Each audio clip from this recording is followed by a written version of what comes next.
warahmatullahi wabarakatuh. Beberapa hari yang lalu, warga Garut berdemo ke DPRD Kabupaten Garut. Mereka menolak kebijakan Bupati Garut yang mengangkat salah satu pejabatnya yang diduga terlibat di NII atau terafiliasi dengan ideologi NII. Apa itu NII? NII adalah singkatan dari Negara Islam Indonesia. NII bukan fenomena baru bagi bangsa Indonesia. NII adalah fenomena yang lama, yang baru-baru ini kemudian menjadi panas kembali. Terkait dengan NII ini ada beberapa catatan yang hendak saya tegaskan di awal, bahwasanya satu, NII ini punya sistem kenegaraan sendiri. Kalau kita negara kesatuan Republik Indonesia, mereka tidak mengakui NKRI, tapi mereka punya negara sendiri, yakni Negara Islam Indonesia. Poin yang kedua, mereka punya kepemimpinan sendiri. Berbagai macam organisasi yang secara histori terkait dengan NII, mereka menyebut pemimpin mereka, ada yang disebut mereka amir, ada yang mereka sebut dengan khalifah, dan lain sebagainya, yang pada intinya mereka tidak mengakui pemerintah yang sah yang ada di Republik ini. Jadi mereka punya loyalitas tersendiri terhadap pemimpin-pemimpin mereka, dan mereka mengatakan negara ini berikut pemerintahannya adalah negara Taghut, dan pemerintahannya juga pemerintahan Taghut. Artinya mereka tidak berwala dengan pemerintahan yang ada. Kemudian yang ketiga, mereka punya doktrin baiat. Mereka menyebut dalam berbagai macam bentuk, ada yang menyebutnya baiat, ada yang menyebutnya taslim, ada yang menyebutnya mithaq, dan lain sebagainya. Yang pada intinya, orang-orang yang sudah berbaiat taslim atau mithaq, mereka anggap sudah beriman dan Islam. Sedangkan orang-orang yang belum berbaiat dengan pemimpin mereka atau belum taslim, mereka anggap mereka ini semua kafir. Nah, fenomena ini sedang sangat panas di Kabupaten Garut. Nah, bagaimana cara kita menjawabnya? Saksikan, ada dialog eksklusif antara saya dengan bekas anggota NII, bekas Gavatar, bekas organisasi semacam Khilafatul Muslimin, dan lain sebagainya untuk menjawab persoalan ini. Selamat menyaksikan.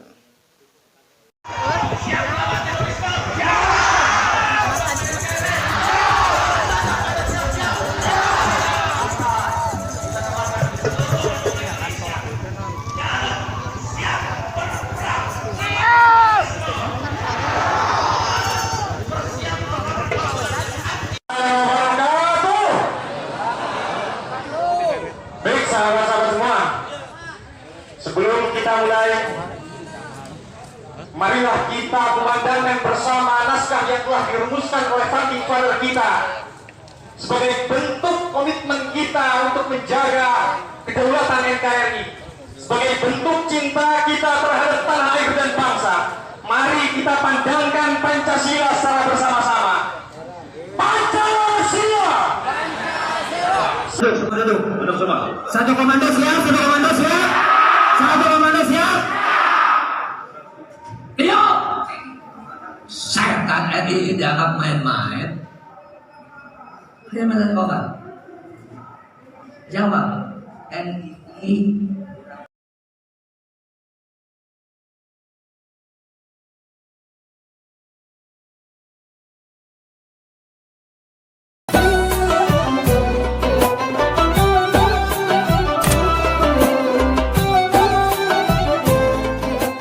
Assalamualaikum warahmatullahi wabarakatuh. Kepada segenap kaum muslimin dan warga bangsa Indonesia dimanapun Anda berada, saksikan dan simak dialog pada kesempatan kali ini. Di season kali ini saya akan berdialog langsung dengan bekas kelompok NII, kemudian semacam KM, juga Gavatar, Milah Ibrahim, Al-Qiyadah Al-Islamiyah, beserta kelompok-kelompok lain yang secara khusus kelompok-kelompok ini tidak mengakui negara yang ada dan tidak mengakui pemerintah yang sah, dan mereka punya sistem kepemimpinan tersendiri. Untuk lebih jelasnya, Anda bisa menyaksikan dialog ini. Ustadz, saya mau bertanya ini Ustadz. Ada argumentasi yang menyatakan bahwa kita ini umat Islam seharusnya membela NKRI atau membela Islam. Karena kalau kita membela NKRI, argumentasi itu mengatakan belum tentu kita masuk surga. Tapi kalau kita membela Islam, sudah pasti kita masuk surga. Jadi ngapain kita teriak-teriak NKRI harga mati gitu, Ustaz. Terima kasih. Ya, baik, ini pertanyaannya menarik ya. Ketika ada yang berkata kita ini mesti membela Islam atau membela NKRI. Kalau kita membela NKRI belum tentu selamat, belum tentu masuk surga. Tapi kalau kita membela Islam, sudah jelas kita semua masuk surga. Ini sebetulnya pertanyaan yang bodoh ya. Sekaligus juga merupakan jebakan sebetulnya. Pertanyaan yang sebetulnya ketika mereka tanyakan, ya tidak perlu kita jawab seperti yang mereka inginkan. Tapi kita balikkan, ini sama saja dengan orang yang bertanya, Anda pilih Islam atau pilih keluarga? Anda pilih membela Islam atau membela orang tua? Anda pilih berbakti kepada Islam atau berbakti kepada kedua orang tua? Kira-kira mau pilih yang mana? Kan nggak ada pilihannya. Jadi nggak boleh kemudian kita mempertentangkan antara Islam dan kehidupan bernegara. Nggak boleh. Karena sebetulnya antara bernegara dengan berislam itu justru sejalan sebetulnya. Bukan sesuatu yang harus kita pilih. Bukan sesuatu yang harus kita pertentangan. Nah, ini pertanyaan jebakan. Ini pembodohan bagi kita semua. Nah, betapa banyak orang-orang tuh di zaman sekarang sengaja membenturkan antara kehidupan beragama dan bernegara. Dan karena memang tujuannya untuk mengkamuflase orang awam, biar bisa dimanfaatkan dan direkrut oleh mereka semua. Dan tentunya begini, kita ambil logika yang sederhana saja. Mau pilih berbakti sama orang tua atau berbakti sama Islam? Jawaban yang benar, berbakti kepada kedua orang tua itu sejalan dengan ajaran Islam. Islam mengajarkan ridho Allah fi ridhol walidain. Ridho Allah ada pada ridho kedua orang tua. Ketika kita tidak mendapatkan ridho orang tua, maka kita tidak akan mendapatkan ridhonya Allah. Sama dengan kehidupan kita berbangsa dan bernegara. Kita membela bangsa dan negara ini bagian daripada ajaran Islam. Maka kita kenal ada slogan yang sangat utama, hubbul waton minal iman. Cinta bangsa, cinta tanah air, cinta negara itu bagian daripada iman.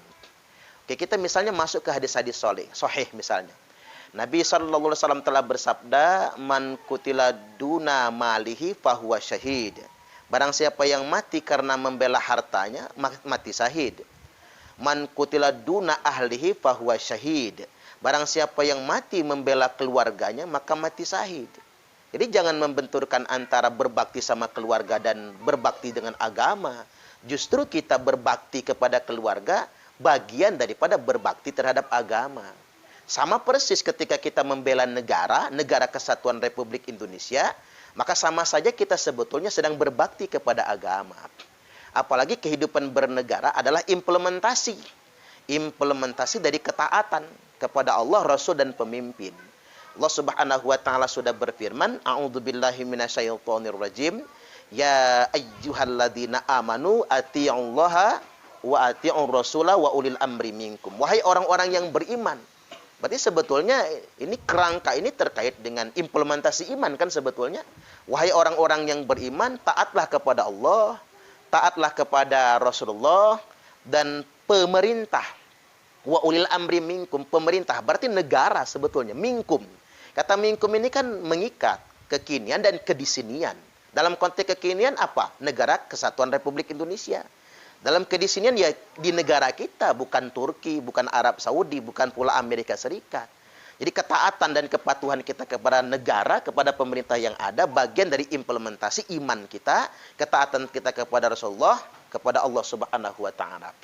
Makanya kita bisa bacakan beberapa nas terkait, misalnya Nabi SAW telah bersabda, man ato'ani faqad ato'allah. Barang siapa yang taat padaku, kata Nabi, maka sama saja dia sudah taat kepada Allah. Ini kan hierarki. Wa man asani faqad asallah. Barang siapa yang mendurhakai aku, maka dia durhaka kepada Allah. Nah, masuk mengerucut Nabi. Wa mayuti'il amira faqad ata'ani.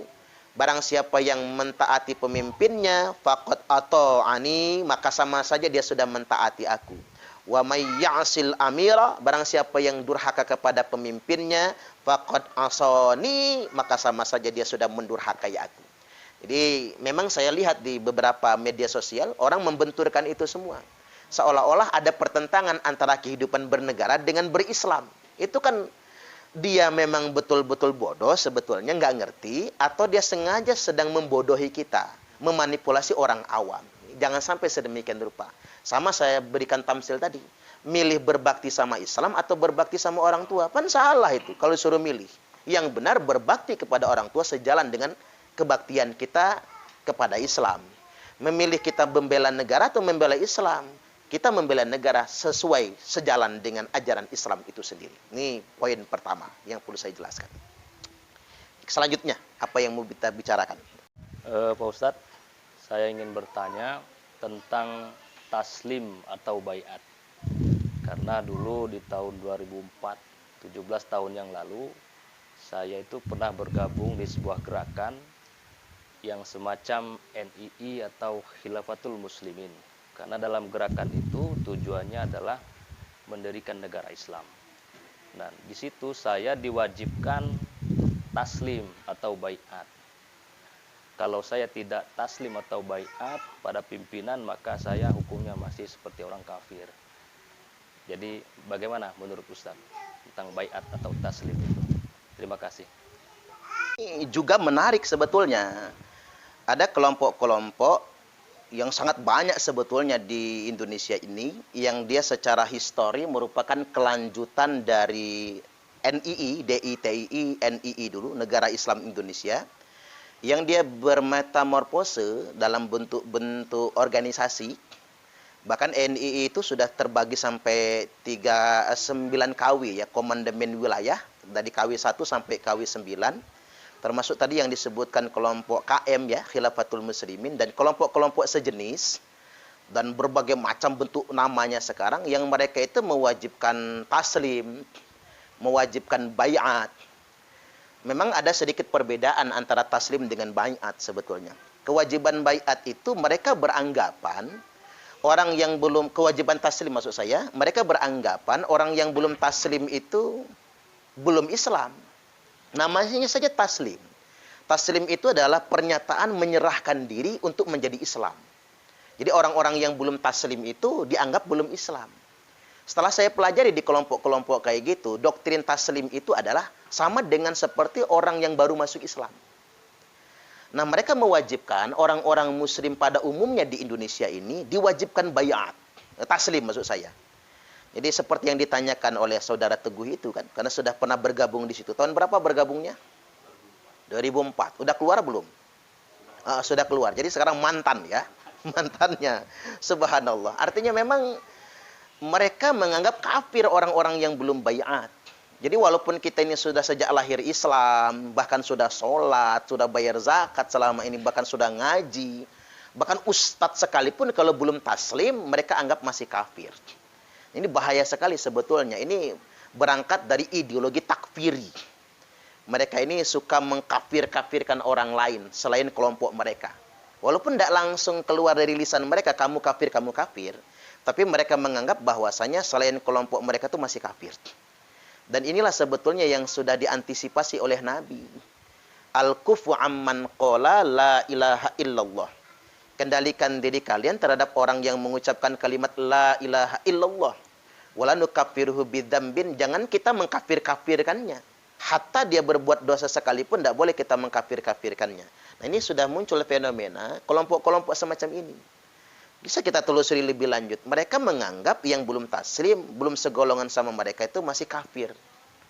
Nah, ini berangkat dari sinilah kemudian kelompok-kelompok ini menjamur, kemudian dan ketika di masyarakat, walaupun kita sama-sama sholat sama mereka, mereka anggap kita masih kafir.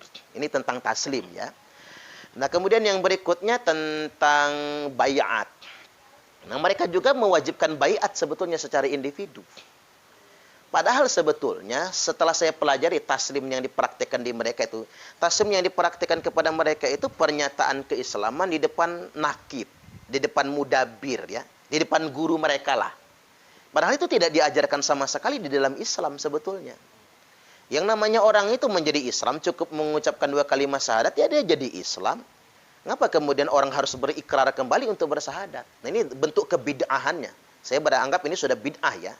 Mewajibkan setiap muslim untuk bersahadat ulang di depan guru mereka. Ini menurut saya sudah perbuatan bid'ah dan menyimpang sebetulnya. Dan ini termasuk juga manipulasi terhadap orang awam. Nah, kemudian yang berikutnya tentang doktrin baiat. Doktrin baiat ini mewajibkan kepada setiap orang berbaiat. Padahal sebetulnya dulu Nabi tidak pernah mewajibkan kepada setiap kaum muslim untuk berbaiat. Baiat itu hanya terjadi 3 kali loh. Bai'ah Aqabah 1 untuk masyarakat Madinah, itu pun utusan kan. Bai'ah Aqabah 2 juga utusan dari Madinah. Baru yang ketiga, baiat massal di Lembah Ridwan. Ketika Nabi terancam hendak berangkat ke Mekah ketika itu. Itu baiat secara massal sifatnya. Tidak ada baiat yang sifatnya individu. Jadi hati-hati buat kaum muslimin dimanapun Anda berada. Kalau ada kelompok-kelompok sekarang yang secara eksklusif meminta Anda untuk taslim, meminta Anda untuk baiat, dia sudah memanipulasi ajaran agama. Dari mana sumber hukumnya? Dalilnya dari mana gitu loh. Dia berhujah kepada ayat yang mana, hadis yang mana. Kecuali dia sedang memanipulasi kita. Nah, ini termasuk strategi brainwashing sebetulnya, cuci otak. Ya kayak Teguh itu atau kayak Ferry yang sudah berbaiat di kelompok itu, di taslim, tentunya kan akan merasa berjarak dengan orang yang belum taslim kan? Akan sangat berjarak dengan orang yang belum berbaiat. Itu akan berbahaya sekali. Dia akan menjadi eksklusif. Ini strategi eksklusivisme. Bagaimana menanamkan paham eksklusif agar merasa dirinya lebih dari kelompok orang lain. Nah, ini strategi awal. Jadi rata-rata cuci otak itu sedemikian rupa caranya. Setelah orang dibaiat, dia menjadi eksklusif. Jangankan orang lain, bapak ibunya pun dia bisa kafirkan sebetulnya. Orang lain bisa dia kafirkan ketika belum taslim kepada kelompok dia. Termasuk perkara baiat ini, ada hadis yang biasa mereka manipulasi tentang perkara baiat ya. Yakni man khala'a yadan min ta'atin laqiyallahu yaumal qiyamati la hujjatalahu. Barang siapa yang melepaskan tangannya dari ketaatan kepada pemerintah yang sah. Artinya ini buat pemerintah sebetulnya. Kepada pemerintah yang sah, maka dia akan bangkit pada hari kiamat nanti ketemu Allah, laqiyallaha, dia ketemu Allah yaumal qiyamah pada hari kiamat nanti, la hujjatalahu. Tidak ada hujjah baginya. Dia tidak bisa beralasan. Man khala'a yadan min ta'atin, yang melepaskan tangannya dari ketaatan. Kemudian yang berikutnya, waman mata walaysa fi unuqihi bai'atun. Nah, ini kata bai'at itu yang mereka manipulasi. Barang siapa yang mati, tidak ada di lehernya bai'ah. Dia diartikannya sumpah setia tadi itu. Yang harus sumpah pada imamnya atau ustadznya atau nakib gurunya. Padahal yang dimaksud di situ adalah barang siapa yang mati dalam keadaan memberontak kepada pemerintah yang sah. Jadi tidak mengakui pemerintah, tidak mengakui NKRI. Tidak mengakui pemerintah yang ada sekarang. Mati dalam keadaan memberontak, tidak setia dengan pemerintah yang sah, mata mitatan jahiliyah, maka matinya mati jahiliyah. Coba, betapa hadis ini betul-betul disimpangkan. Hadis ini mereka ajarkan kepada orang, mewajibkan baiat secara individu. Setelah baiat dengan pemimpin mereka, anggota mereka diajak mengkafirkan pemerintah. NKRI ini togut, kata mereka. Pemerintah itu togut. Jadi setelah mereka berbaiat dengan guru mereka, dengan nakib mudabir mereka, pemerintah yang sah sekarang ini ada, mereka togutkan, mereka kafirkan, dan mereka ajak untuk melawan pemerintah yang sah. Dengan alasan pemerintah ini kafir, negara ini negara togut. Dan diwajibkan setia kepada imam mereka, lalu bayar infak, bayar zakat, kan begitu. Coba, yang baiat itu baiat ke khalifah, baiat ke imam, semua anggotanya pasti wajib bayar infak, pasti wajib bayar zakat. Karena itu ATM sebetulnya, mengumpulkan sumbangan sebanyak-banyaknya. Kita aja yang kemudian dimanipulasi oleh mereka semua. Makanya sampai ada yang garong, kalau di NII itu, sampai ada yang ngegarong kan, demi untuk membayar infak, nipu, dan lain sebagainya. Ini yang terjadi sebetulnya, dari doktrin baiat. Padahal itu kontradiktif, justru sebaliknya. Ketika mereka menggunakan doktrin baiat untuk melawan pemerintah, justru yang dimaksudkan hadis itu adalah semua orang yang mati dalam keadaan melawan pemerintah yang sah, maka mata mitatan jahiliyah, maka matinya mati jahiliyah. Ini perlu dicatat oleh kita semua. Didengarkanlah oleh kelompok-kelompok yang suka main jualan baiat itu. Jualan taslim dan lain sebagainya. Anda dengan baiat, dengan taslim, kemudian mengkafirkan pemerintah, melawan negara, maka matinya Anda mati jahiliyah. Jadi hati-hati betul ya. Banyak orang awam yang dimanipulasi dengan ajaran Islam karena nggak ngerti Islam, kemudian mereka dikamuflase, dimanipulasi sedemikian rupa. Buat Teguh nggak gabung lagi di sana ya. Nah, siap gabung ke kita ya untuk menyembuhkan orang-orang yang sudah kena penyakit seperti itu. Baik. Selanjutnya siapa yang mau dialog lagi? Tat, saya kan dulu pernah ikut semacam Mila Abraham ya, Tat. Mungkin dulu populernya sih terkenalnya di nasional tuh Gavatar. Dulu konsep yang diterapin sama persis dengan apa yang Ustadz tadi jabarkan, sama persis. Ketika orang tua tidak sepaham dengan kita, berarti orang tua kita tuh kafir gitu, wajib kita lawan gitu dulu. Terus ada wajib infak yang harus kita kumpulkan ke pimpinan kita. Terus ada lagi kita wajib untuk ikut ke Kalimantan. Dulu itu masih tahun berapa, 2015 itu gemparnya orang-orang pergi ke Kalimantan, hijrah itu. Tapi alhamdulillah saya belum sempat hijrah sih, jadi keluar dengan hati saya itu tidak ini loh, ketika orang tua harus dilawan gitu loh. Itu pimpinannya siapa itu? Dulu Ahmad Sadek gitu. Kita nyebutnya dulu pas ikut itu Mesias, yaitu juru selamat. Yang kita pelajari pun itu ada 2 kitab, Al-Quran dan Injil yang kita pelajari. Jadi ketika di hadis-hadis Al-Quran tidak ada, mereka cari Injil gitu loh, supaya bisa konsep mereka tuh sesuai dengan apa yang mereka inginkan gitu. Menurut Ustadz tinggapannya gimana tuh? Ya. Nah ini juga sama sebetulnya begini Mas Ferry. Mas Ferry ini mantan Gavatar ya, Milah Ibrahim ya, dulu Al-Qiyadah Al-Islamiyah ya, punya nabi namanya Ahmad Musodek. Dulu dia ngaku nabi, habis dia ngaku nabi, ngaku Al-Masih Al-Mau'ud ya, masih ke Arab-Araban itu. Jadi kan syahadatnya juga dulu yang gabung Al-Qiyadah itu juga begitu kan. Wa asyhadu annal masihal mau'ud. Kan begitu kalimatnya itu. Al-Masih yang dijanjikan. Belakangan dia agak keren, Mesias ngakunya ya. Ini sama juga sebetulnya. Ini kelompok-kelompok yang secara histori juga terhubung dengan NII sebetulnya. NII di masa lalu. Dan mereka cuma memodifikasi saja. Makanya betul sebetulnya sempalan-sempalan bekas NII itu sangat banyak sekali. Ada yang menjadi organisasi tersembunyi, ada juga yang bergabung menjadi organisasi resmi bahkan sekarang ini. Bahkan ada yang menjadi bermetamorfose menjadi partai politik dan lain sebagainya. Tapi yang jelas ini sama. Pada dasarnya sama, dan masyarakat kita memang mudah sekali. Indonesia ini paling mudah ya dimanipulasi karena banyak masyarakat yang latar belakangnya tidak mondok. Kalau masyarakat yang mondok itu nggak akan mungkin bisa kebal kan? Apalagi mondoknya di NU, aman-aman biasanya. Orang-orang yang sudah mondok tidak akan mungkin kena semacam ini. Nabi sallallahu alaihi wasallam sudah mensinyalir sebetulnya wa innahu sayakunu fi ummati kadzabuna talatun. Sesungguhnya kata Nabi akan ada di tengah-tengah umatku itu 30 orang pendusta. Jadi bagaimana bentuk kedustaan mereka? Mereka akan menokohkan diri. Kulluhum yaz'umu annahu nabi. Masing-masing mereka itu akan mengaku dirinya adalah nabi. Makanya jangan heran sekarang banyak nabi palsu. Ada yang ngaku malaikat Jibril palsu. Ada yang mengaku imam besar. Itu imam besar palsu. Yang mirip-mirip ngaku nabi kan itu sebetulnya mengklaim diri kan, mengklaim diri, ingin ditokohkan menjadi tokoh sentral. Ini berbahaya sebetulnya. Ada yang ngaku khalifah sekarang. Laga-lagaan khalifah palsu itu. Ngaku khalifah, ngaku imam misalnya dan lain sebagainya. Nah, ini sebetulnya strategi juga untuk mengikat orang-orang awam, membangun patronasi.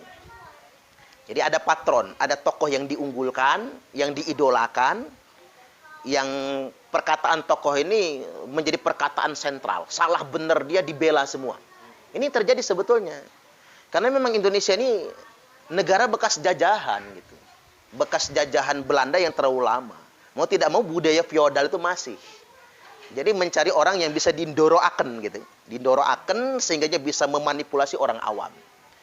Jadi kadang-kadang agama itu sangat manipulatif ya tujuannya. Tadi baik ngaku Jibril lah, ngaku Nabi lah, ngaku imam besar lah, ngaku khalifah lah, dan lain sebagainya.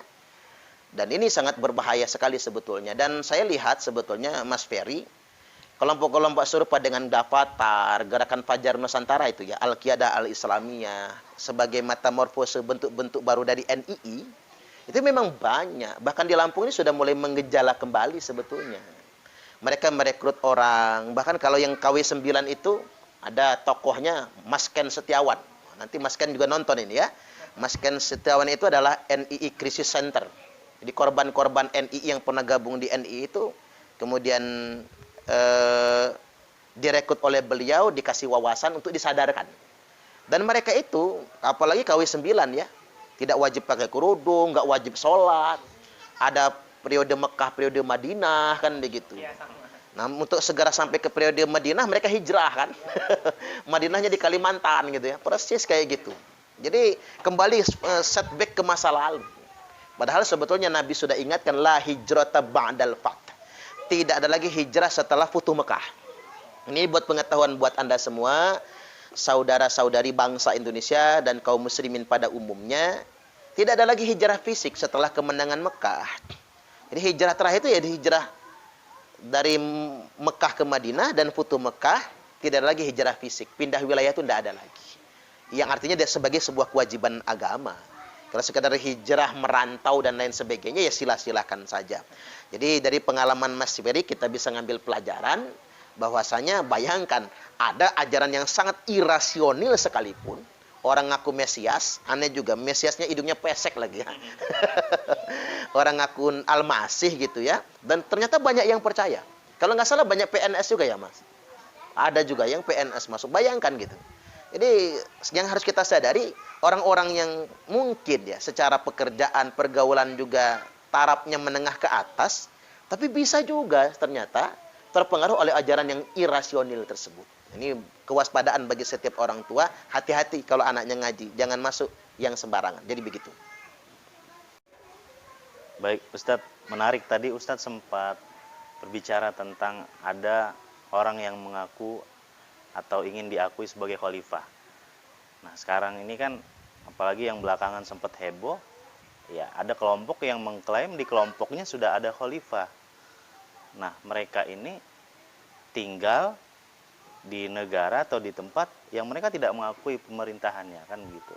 Nah, ini apakah memang bisa demikian, Ustaz? Nah, ini sama sebetulnya. Ada orang yang ngaku sebagai khalifah kaum muslimin, ya sama dengan orang yang ngaku nabi. Kalau dia ngaku nabi, nabi palsu. Ngaku imam, imam palsu. Ngaku khalifah, ya khalifah palsu sebetulnya, sama. Kedudukannya itu sama. Nah, terkait dengan orang yang mengaku khalifah, kalau ada yang mengaku khalifah, bahkan dari kelompok yang dimaksud sama Ustadz Bintar itu kan mereka mengaku sebagai kekhalifahan umat Islam seluruh dunia. Gede banget ya. Gemede itu namanya ya. Mengklaim kelompok mereka itu sebagai kekhalifahan umat Islam seluruh dunia. Jedut langit itu takabur itu sebenarnya, sombongnya, na'udzubillah itu ya. Kemudian mengklaim pemimpin mereka sebagai khalifah semua umat Islam seluruh dunia. Enggak, kita nanya sama mereka, emang yang ngangkat kamu siapa? Yang memilih kamu sebagai khalifah juga siapa? Itu mengklaim diri. Jadi dengan tegas saya katakan, ini masuk ke dalam kategori 30 pendusta yang disebutkan itu. Wa innahu sayakunu fi ummati kadzabuna thalathun. Sesungguhnya akan ada di tengah-tengah umatku itu 30 orang pendusta. Salah satunya khalifah palsu tadi itu. Nah, bahayanya lagi, dia bukan cuma mengaku khalifah gitu. Bahayanya lagi, dia tidak mengakui pemerintah yang ada di negara dia. Jadi ketika dia mendeklarasikan diri sebagai khalifah, dia tidak mengakui negara kesatuan Republik Indonesia, lalu tidak mengakui pemerintah yang ada. Dalam konteks sekarang siapa pemerintahnya? Presiden Jokowi kan? Berarti dia tidak mengakui presiden yang sah, yang telah dipilih secara legitimate, yang telah dilantik dan disepakati oleh semua kaum muslimin, perwakilan bangsa-bangsa dari semua umat beragama, suku bangsa dan lain sebagainya. Nah, ini yang masalah ketika dia tidak mengakui kepemimpinan yang ada di negaranya sendiri. Ini yang menjadi persoalan sebetulnya. Baik, terkait perkara ini saya ingin tegaskan beberapa nas terkait sebetulnya terkait dengan khalifah palsu ini. yakni Nabi sallallahu alaihi wasallam telah bersabda, fa in jaa akharu yunazi'uhu fadribu unuqal akhar. Jadi apabila ada ujuk-ujuk ini bahasa apa ini ya? Tiba-tiba gitu. Setelah ada pemerintah yang sah, setelah ada kepemimpinan yang ada, tiba-tiba kemudian ada orang yang mengklaim dirinya sebagai pemimpin. Yang membuat masyarakat itu tidak percaya dengan pemerintah yang sah yang ada sekarang ini, maka fadribu unuqal akhar. Maka tebaslah leher orang yang ngaku-ngaku tersebut. Jadi kalau mau ngikutin syariat Islam, orang-orang yang ngaku khalifah alias khalifah palsu, termasuk ngaku presiden palsu, nggak dipilih ngaku presiden misalnya, ngaku raja Empire Sunda misalkan gitu ya, atau ngaku Sunda Empire ya, terus apalagi yang lainnya itu, ngaku jadi raja Majapahit misalnya. Lalu raja Sunda Empire ini mendelegitimasi pemerintah yang sah sekarang, atau raja Majapahit ini menolak pemerintah yang sah yang ada sekarang, termasuk khalifah palsu ini menolak pemerintah yang ada sekarang. Maka menurut syariat Islam, fadribu unuqal akhar, maka yang ngaku-ngaku itu tebas lehernya. Ya, kita nggak kaku begitu karena kita negara demokrasi ya. Makanya mereka bisa bernafas lega sebetulnya. Belum ada deliknya gitu loh. Belum ada payung hukumnya untuk itu. Tapi ketahuilah, begitu bencinya Nabi dengan orang-orang yang mengklaim dirinya sebagai pemimpin, yang tidak ada prosedur yang sah untuk mengangkatnya. Hadis ini tercantum dalam kitab Sahih Muslim. Baik, kita baca di hadis yang berikutnya lagi. Nabi sallallahu alaihi wasallam telah bersabda, man atakum amrukum jami'un ala rajulin wahid. Apabila ada orang yang datang kepada kalian semua, padahal kalian sudah bersepakat memiliki seorang pemimpin. Kita ini sudah bersepakat nih. Indonesia punya pemimpin. Dari mulai Pak Soekarno, Pak Soeharto, B.J. Habibie, Kiai Abdurrahman Wahid, kemudian Megawati, SBY, dan Jokowi. Kita ini sudah bersepakat, lalu ada orang yang ngaku-ngaku dirinya adalah pemimpin, dirinya adalah khalifah, dan tidak mengakui pemerintah yang sah ada sekarang. Di sini dikatakan yuridu ayasyukko asakum, mereka ingin membuat kalian semua bercerai-berai atau bermusuhan satu sama lainnya. Ayufarriqo jama'atakum, lalu ingin membuat kalian semua bercerai-berai. Jadi memisahkan antara umat ini, membuat kita berselisih satu sama lainnya. Maka perintah Nabi, faktuluhu, maka bunuhlah orang tersebut. Harus pakai senyum ngomong bunuh ini, biar nggak keras-keras amat ya. Jadi kalau menurut syariat Islam sebetulnya, orang yang ngaku khalifah, ngaku pemimpin, dan tidak mengakui pemerintah yang ada sekarang, maka dia wajib dibunuh. Oke, sekarang kalimatnya kan jelas sekali. Ala rajulin wahid. Kepada seorang pemimpin. Apapun namanya, entah presiden namanya, entah perdana menteri namanya, entah raja namanya, entah khalifah namanya. Ini Nabi sudah coba ingin menyamarkan ya. Artinya yang namanya pemimpin itu nggak harus disebut khalifah kan. Bisa disebut presiden, gitu. Bisa disebut perdana menteri. Karena kalimatnya, man atakum amrukum jami'un ala rajulin wahid. Jadi ketika umat Islam, bukan hanya umat Islam, ketika masyarakat pada umumnya sudah menyerahkan ketaatan kepada seorang pemimpin, lalu ujuk-ujuk datang orang mengklaim diri sebagai pemimpin juga, entah apa namanya khalifah dan lain sebagainya, maka perintah dari Nabi, faqtuluhu, orang itu wajib dibinasakan, wajib dibunuh sebetulnya. Tapi nggak usah sama kita, ini bukan kerjaan kita ini, kerjaan penegak hukum sebetulnya. Jadi saya pengen sih ke depannya ada regulasi dari pemerintah itu. Semua kelompok-kelompok yang tadi mulai punya nabi palsu, punya raja sendiri, punya khalifah sendiri itu ada pidananya gitu. Karena masalahnya yang jadi korban kan orang awam. Masalahnya begitu, banyak orang-orang yang jadi korban. Bahkan di kelompok yang disebutkan Ustadz Bintar itu bayar zakat aja nggak mau dia ke masyarakat umum. Bayar zakatnya saja kalau pada kelompoknya kan. Bahkan di kelompok itu pintar amat, kalau sudah baiat sama khalifahnya, semua wajib bayar zakat sama dia, enak aja. Dia ngumpulin duit dari kita gitu. Sampai sedemikian rupa. Nah ini tadi, sekali lagi, ini juga bagian dari manipulasi sebetulnya. Di hadis yang saya bacakan ini, bisa Anda rujuk sebetulnya dalam kitab Sahih Muslim nomor hadis 1852. Jadi begitu penjelasannya.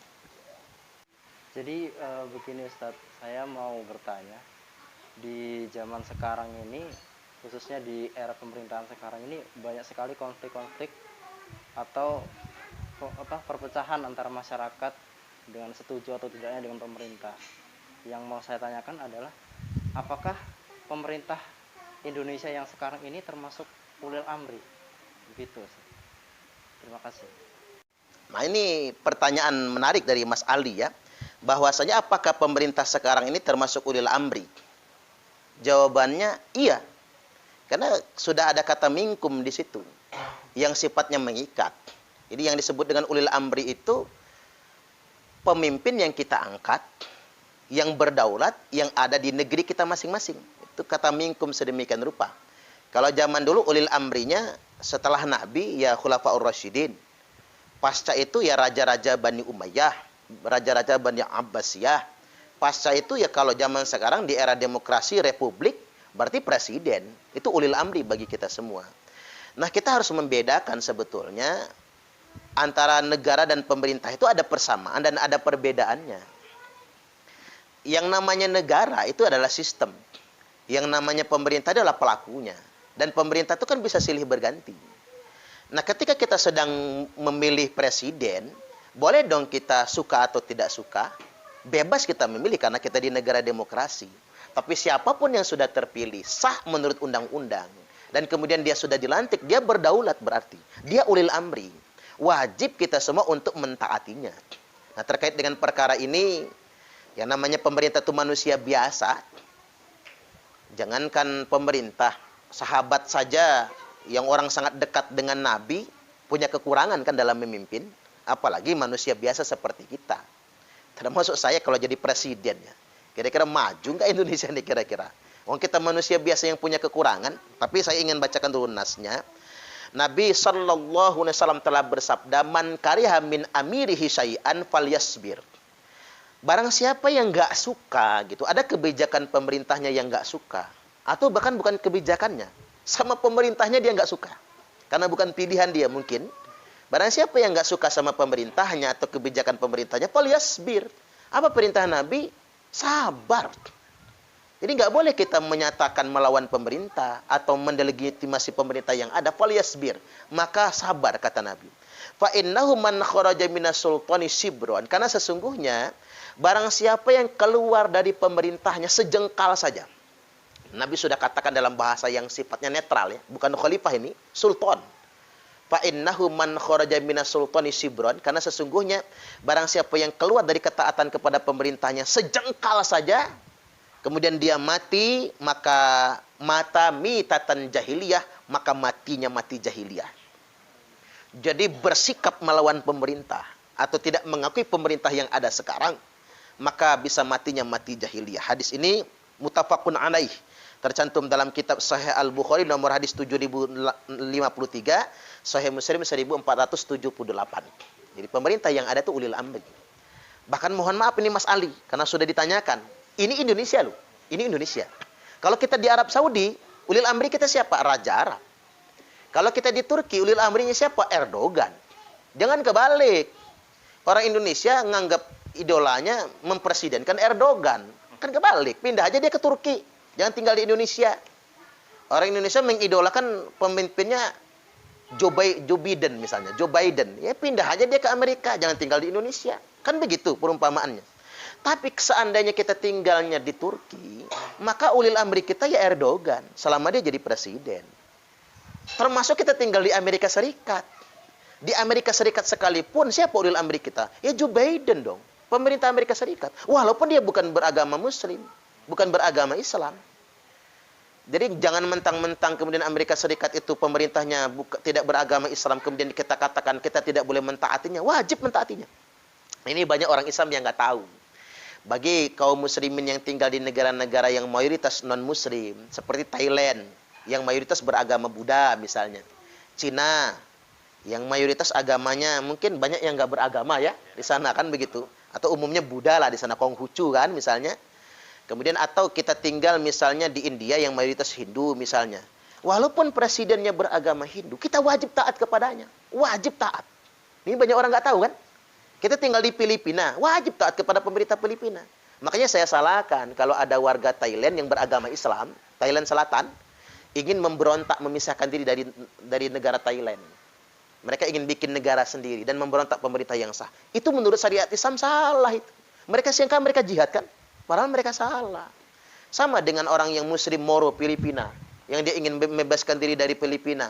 Itu juga salah karena memberontak kepada pemerintah yang sah. Walaupun pemerintahnya bukan pemerintah yang beragama Islam, tapi mereka wajib taat kepada pemerintahnya. Thailand itu negara berdaulat dong. Filipina juga negara berdaulat sama dengan Indonesia.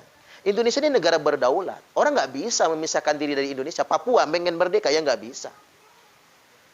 Walaupun sering difitnah kita kan, dianggap zalim di sana. Padahal ya tidak juga. Tidak juga. Nah ini artinya memang sebuah negara berdaulat, sejengkal pun tanahnya nggak bisa lepas. Atau bahkan diambil alih oleh negara asing, nggak bisa. Karena kita negara berdaulat. Makanya loyalitas umat Islam kepada pemimpinnya bukan hanya di negara Islam. Tapi di negara non-Islam sekalipun, orang Islam wajib taat kepada pemerintahnya. Ini saya bacakan dulu nas terkait dengan ini ya. Alal mar'il muslimi sam'u wa ta'ah. Bagi setiap pribadi muslim, itu kan? Merujuknya ke pribadi muslim semua. Wajib mendengar dan taat kepada pemerintahnya. Fima ahabba wa kariha. Pada urusan yang dia suka atau yang dia benci. Suka nggak suka, harus taat kepada pemerintah. Illa ayyu'maru bi maksiatin. Kecuali dia diperintahkan untuk berbuat maksiat. Misalnya contoh Joe Biden misalnya, Joe Biden gitu, melarang orang Islam sholat di sana. Atau memerintahkan umat Islam meminum minuman khamr, minuman keras. Ya boleh kita nentangnya. Dalam urusan yang baik, dia sebagai presiden Amerika, rakyat Amerika yang muslim wajib taat kepadanya. Tapi ketika dia melarang orang Islam sholat, nyuruh orang Islam makan babi, kita boleh menentangnya. Sebatas yang diperintahkan untuk berbuat maksiat saja, bukan memberontak. Tapi kemudian fa'in umira bi maksiatin fala sam'a wala ta'ah. Dan seandainya diperintahkan untuk berbuat maksiat, jangan mendengar dan jangan taat. Sudah ada rambu-rambunya. Nah sekarang kita ini pemerintah kita Jokowi, orangnya sholat, naik haji, bayar zakat. Jangan-jangan rajinan Jokowi tahajud daripada kita, kan gitu. Lantas kemudian dikafir-kafirkan.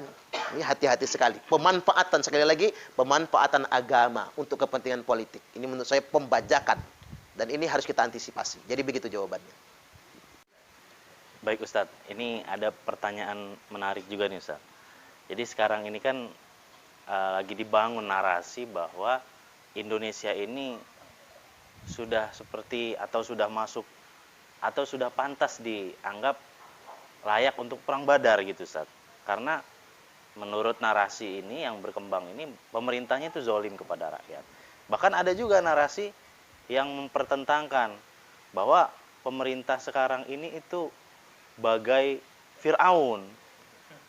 Dan orang atau mereka yang menentang pemerintah itu seperti Nabi Musa dan para pengikutnya. Nah ini bagaimana nih menurut Ustaz?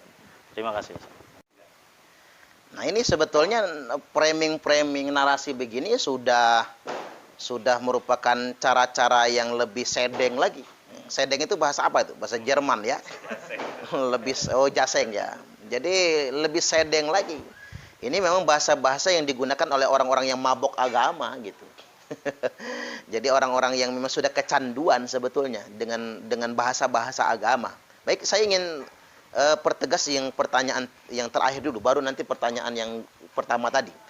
Jadi pertama, dikesankan pemerintah sekarang seperti Fir'aun. Jadi orang-orang yang menentang kepada pemerintah tersebut, melawan pemerintah, dipersonifikasikan seperti Nabi Musa. Enak aja ya. Saya kadang geli betul ini ya. Dan banyak. Dan saya sangat geliknya itu orang-orang pintar malah bikin framing-framing begini ini. Dia sedang ngayal apa sedang apa kira-kira? Ya beda jauh dong. Masa Pak Jokowi kemudian disamakan sama Fir'aun? Fir'aun itu apa dosa terbesarnya? Pertama, dia ngaku Tuhan. Apa kata Fir'aun? Ana rabbukumul a'la. Saya ini Tuhan kalian yang maha tinggi. Pernah nggak dengar Pak Jokowi ngaku Tuhan?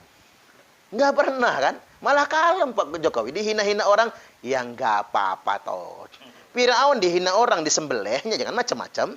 Kita ingat dosa-dosanya Firaun itu pertama dia ngaku Tuhan. Yang kedua dia membantai bayi laki-laki. Disembelihin semua.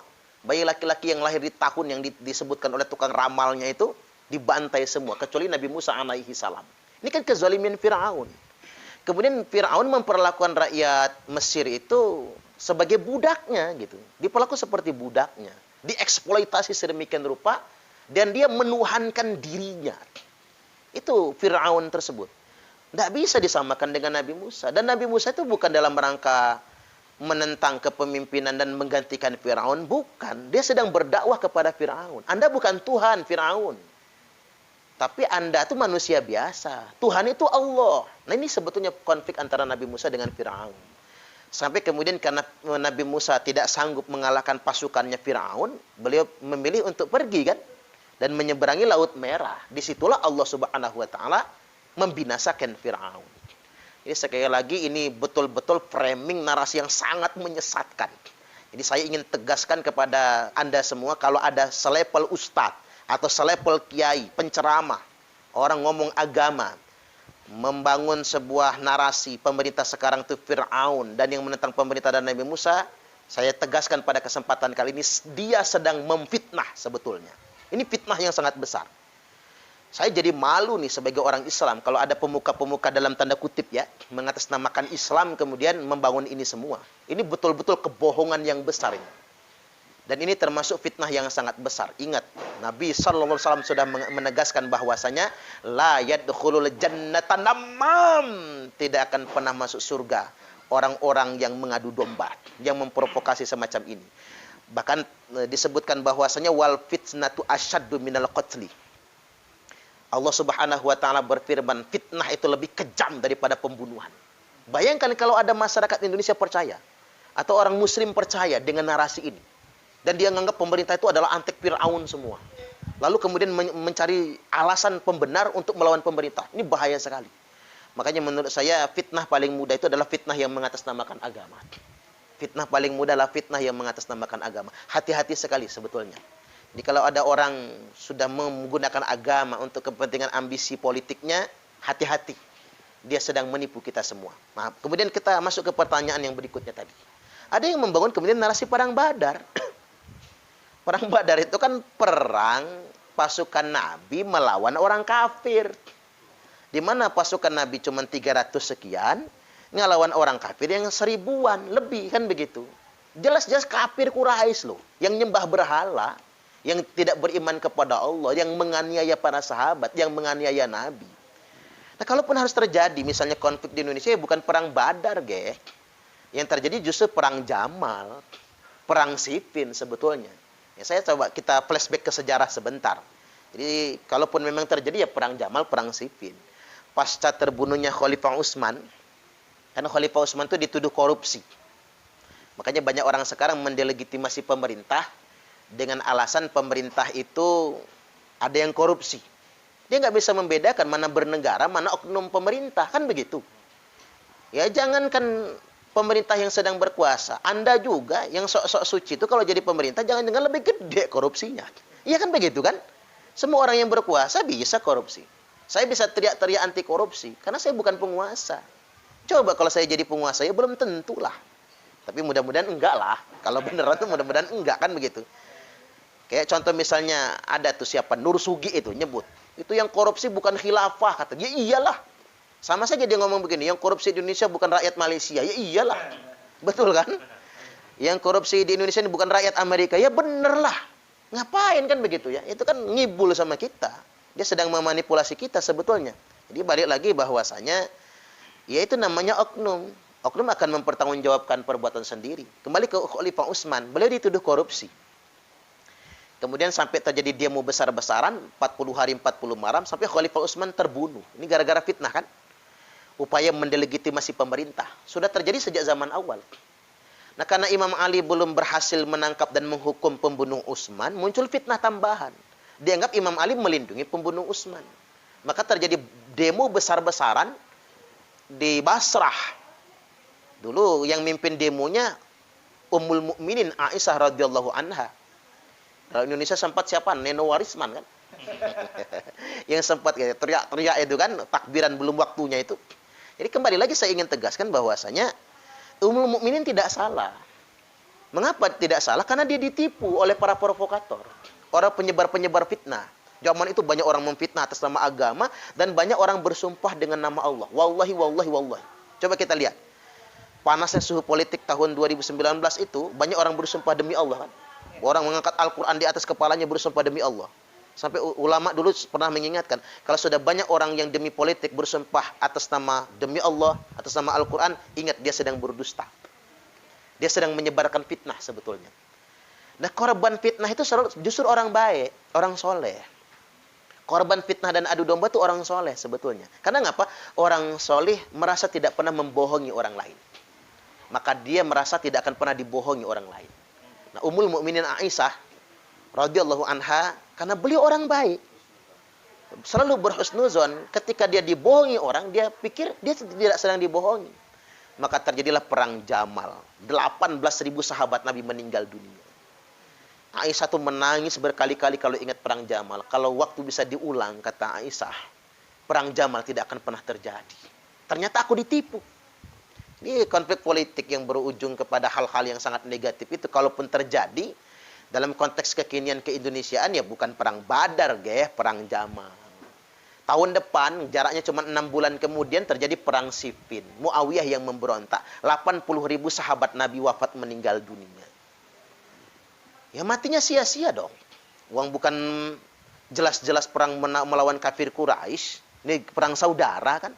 Sama-sama takbir Allahu Akbar. Sama kayak di Indonesia yang demo teriak Allahu Akbar. Polisinya ngejawab sami Allahu liman hamidah. Kan begitu kan. Ini perang saudara dong. Bukan perang Badar sebetulnya. Atau kita ingat tuh perang yang paling menyakitkan juga, perang Ka'bah kan. Gubernur Makkah melawan Malik bin Marwan bin Al-Hakam kan. Jadi Abdullah bin Zubair, perang yang pakai ketapel lontar, batu-batu api itu dilemparkan ke dalam Masjidil Haram. Karena pasukan gubernur masuk Masjidil Haram, itu Masjidil Haram terbakar, Ka'bah aja rontok separuh. Bayangkan oleh Anda semua kaum muslimin, kalau itu perang terjadi zaman sekarang, Masjidil Haram hancur, Ka'bahnya rontok, apa kata kita? Ya kalau Abraha sekalian yang nyerang Ka'bah enak. Burung ababil turun tangan. Ini masalahnya yang nyerang Ka'bah waktu itu bukan Abraha. Sama-sama orang Islam. Pakai batu lontar ketapel zaman dulu itu kan. Ketapel api yang dilemparkan. Masjidil Haram terbakar. Sampai tertangkap dan terbunuhnya gubernur Mekah, Abdullah bin Zubair. Sahabat Nabi itu. Anaknya Zubair bin Awam. Nah ini pelajaran bagi kita semua. Sudahlah.